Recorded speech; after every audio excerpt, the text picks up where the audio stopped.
As we continue, we are in Cedar Rapids, Iowa, with the 45th and possibly 47th President of the United States. Donald Trump is with us.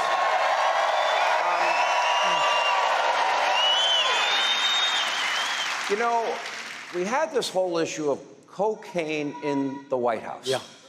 Okay.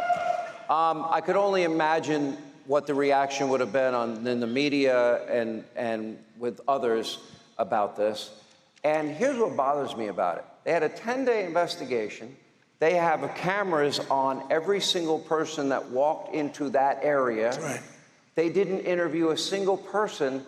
And after 10 days, they declared the investigation is over. We don't know who did it. Now, what's your reaction to that?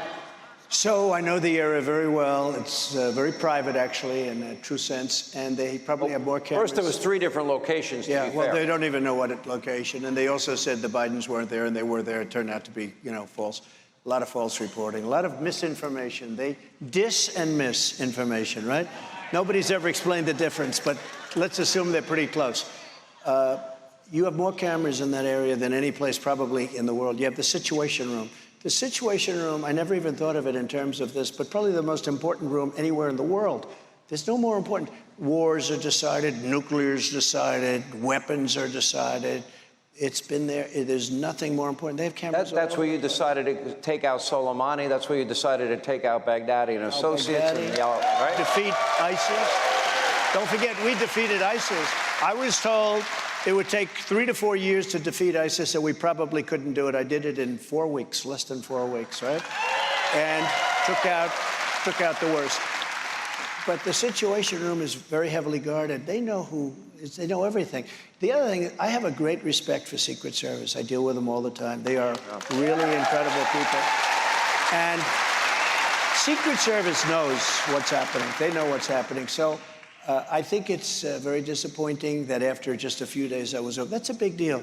Cocaine. Now, the cocaine, as they say, could have been worse. They could have gone to the bioweapons. They could have gone to a lot of other Anthrax. things. But cocaine's pretty bad if somebody's taking cocaine and making decisions. What if there was fentanyl in it? What if it was anthrax? Well, it could have been a lot of things. God forbid. It could have been a lot of things. And they have cameras, and I would imagine it doesn't stop here. But Secret Service is so incredible. They don't get enough credit. And they're under the orders of other people. But I think Secret Service would be able to tell you the real answer. But you can't have a thing like that. The most embarrassing thing for our country, we were respected. 3 years ago, this country was respected. And Putin knew he couldn't do it, and President Xi of China knew he couldn't do it. You know, I gave Iowa and farmers, the farm states, $28 billion from China, $28 billion. That's why I said, I go around, I don't want to be too boisterous on this because you never know, right? But I said, there's no way I can lose Iowa, Nebraska, any of these states. There's no way, because I gave the farmers $28 billion from China. No person, no president's ever gotten 10 cents from China.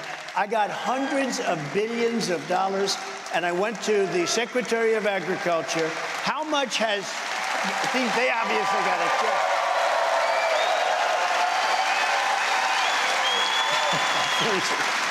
But thank you. I love you too, I will tell you that.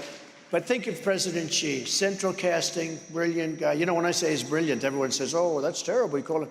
Well, he runs 1.4 billion people with an iron fist. Smart, brilliant, everything perfect. There's nobody in Hollywood like this guy.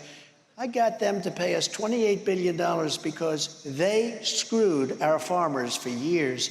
And I had the Secretary of Agriculture come up, and I said, give me a number. They said, it's $28 billion. Comes back a week later, it's $28 billion. I said, that's a lot. I said, well, we're going to take it from China. I got $28 billion for the farmers. Who got a check? Did everybody get a check? And I also made the USMCA. We had the worst trade deal that we ever made, NAFTA. You got killed on NAFTA. And I made it the best trade deal, the USMCA. That's Mexico and Canada. I got billions and billions of dollars from Japan and other countries that were taking advantage. You couldn't sell into Japan. Did that money help pay for the wall? Let me tell you what paid for the wall. What really helped? Mexico was great. They all say Mexico. Mexico paid much more than what I was asking for because I had 28,000 soldiers on the border when I was building the wall. And we built almost 500 miles of wall. And you know, our opponents, you know what they say? If there's a little rotted out 2x4 laying on the ground that's been there for 50 or 60 years, and they would say when we build a 30 and 40-foot wall, oh, that's just a renovation, that's not included.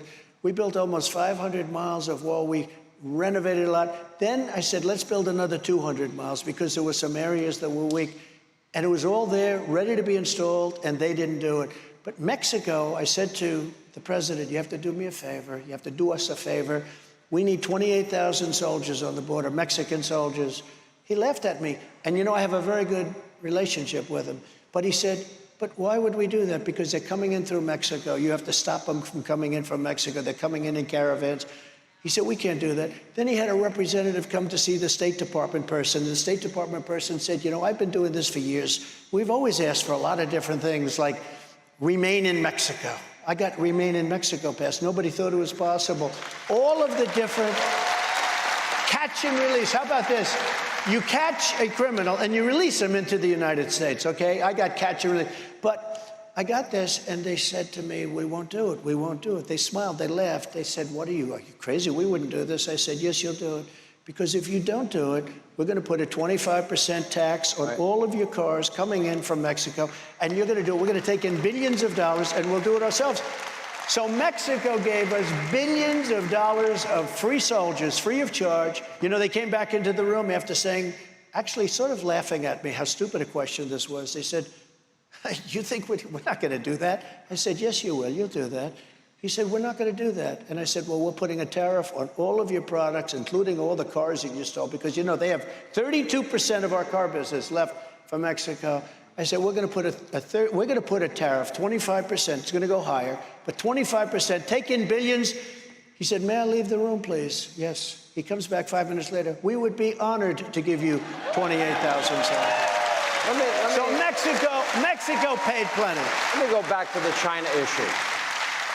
Think of all the incidents we had. The Chinese spy balloon that, you know, went from the skies of Alaska down to Idaho, across to Montana, over missile sites, Kansas, Missouri, Kentucky, out the coast, the East Coast.